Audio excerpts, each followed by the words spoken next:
Right now on SEN 16, Melbourne's Home of Sport, we're joined by Daniel Eade from backpageleague.com.au to talk all about the National Ice Hockey League. How are you, Daniel? Very well, thank you. How are you? Good, thanks, mate. It's really heading up, isn't it? Getting towards the pointy end of the season. How's it all unfolding? Yeah, well, just 2 weeks ago now in the regular season and then the playoffs, and it's just a tight tussle for the final spot in the playoffs between the Adelaide Adrenaline and the Gold Coast Blue Tongues. And last weekend, the Melbourne Ice took out the minor premiership, and they will finish the season in first place. Well, that's all right. It's a Final Four with 8 teams in the competition. The Melbourne Ice, they started off all guns blazing. I remember at the start of the year undefeated. How have they finished it towards the end of the season? Well, at the moment, they've still got 1 game to play, but at the moment they've got 18 wins, 2 losses, and they've also had 3 wins in overtime and 4 losses in overtime. So they're 8 points clear on top of the standings at the moment from Newcastle, and they're definitely looking good, the Melbourne Ice. And there's 2 teams from Melbourne too in the competition this year. How have the Melbourne Mustangs gone? Yeah, the Mustangs are down in 6th spot at the moment. They're not going to make the playoffs this year, but they've got a very young side, so they've got a very bright future too. I saw them play Sunday night against the Gold Coast Blue Tongues, and for young kids, these guys are one of the most physical teams in the league. And there was a hit on Sunday night from Dean Dunstan.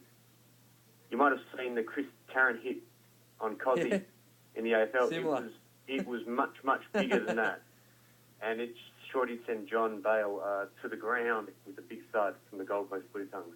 Who are some of the players we should really look out for, not just from the Melbourne Ice, but the Melbourne Mustangs as we head towards the final, Daniel? We're talking to Daniel Eade from backpageleague.com.au, from the whole competition as well. Who are some of the stars? Well, from the Mustangs, probably one of their big stars is Scott Corbett, who's their import too, and he leads them with 20 goals this season. He's once again been fantastic. It's his second year in the Australian Ice Hockey League. He used to play for the Ice. Now he's with their crosstown rivals, but you go around the league and just some of the imports this year have just been absolutely outstanding. Last week we had Matt Amato from the Gold Coast Blue Tongues. He set a record with his 40th and 41st goal of the season, and he broke his previous record, which he set in 2007. And last weekend, Addison DeBoer had another assist, and he's now got 52 assists for the season, and that's an AIHL record. And he's 3 points away from having an AIHL record for most points in a season too. And you look at Canberra there with DeBoer. They've also got Bouliette, who's 4th in the league in points, and one of their late additions was Anthony Secchilio. And those 3 players are actually the only 3 players in the league who average 3 points a game or better, yet the Canberra Knights are sitting 7th on the standings at the moment. Wow, well, we know the national ice hockey in this country, mate, it's really starting to pick up. But we love the crash and bash, but it's just such an exciting sport, and the standard's actually very high, isn't it? It is very, very high. It's only getting better, and you can tell that also just by the quality of imports that's now coming to the league too. A lot of people are hearing about it through their friends, and they're trying to get into the league. You've got imports overseas calling up teams, trying to get their foot in the door and come out here and get a gig. We're chatting to Daniel Eade from backpageleague.com.au. It's only a couple of weeks of the regular season, as you said a bit earlier, mate, in the ice hockey. How does it all work too, the finals? It's just a straight knockout. So the finals are in Melbourne on September 3rd and 4th.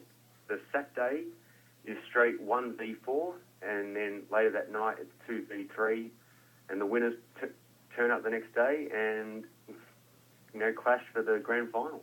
All happens on the one weekend.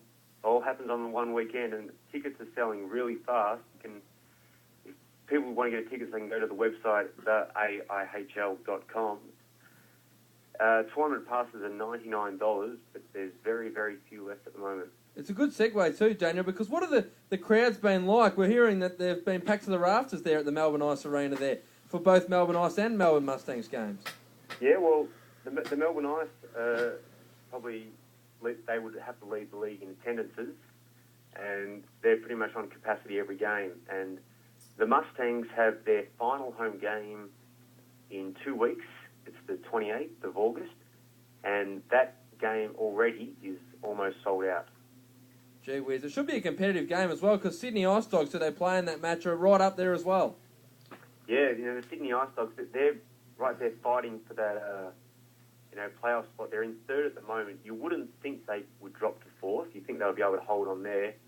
But them and the Ice always have great matches against one another, and the Ice Dogs are a very defensive team, while the Ice are a very attacking team. So they've got contrasting styles that usually brings out the best in both teams.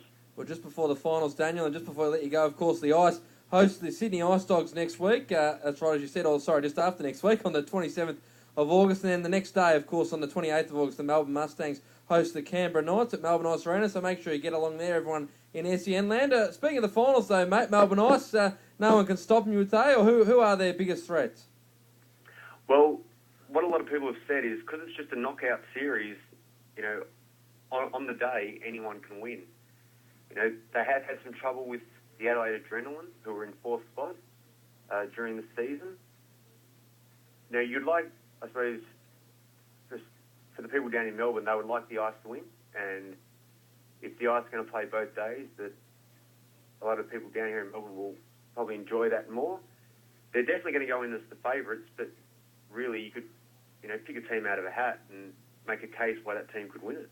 No, you're right, and a lot of people who love, all of us do, love watching the ice hockey, mate. It's so exciting. Is there a bit of randomness about it sometimes? A lot of people try and pick the amount of goals or that sort of thing, the winner, and a lot of people think, well, it's just a puck flying around everywhere, so anything can happen on the day. It really is. I think you really look at the teams, and you've got some teams that really go out and score a lot, and that's probably highlighted by teams like Canberra and Newcastle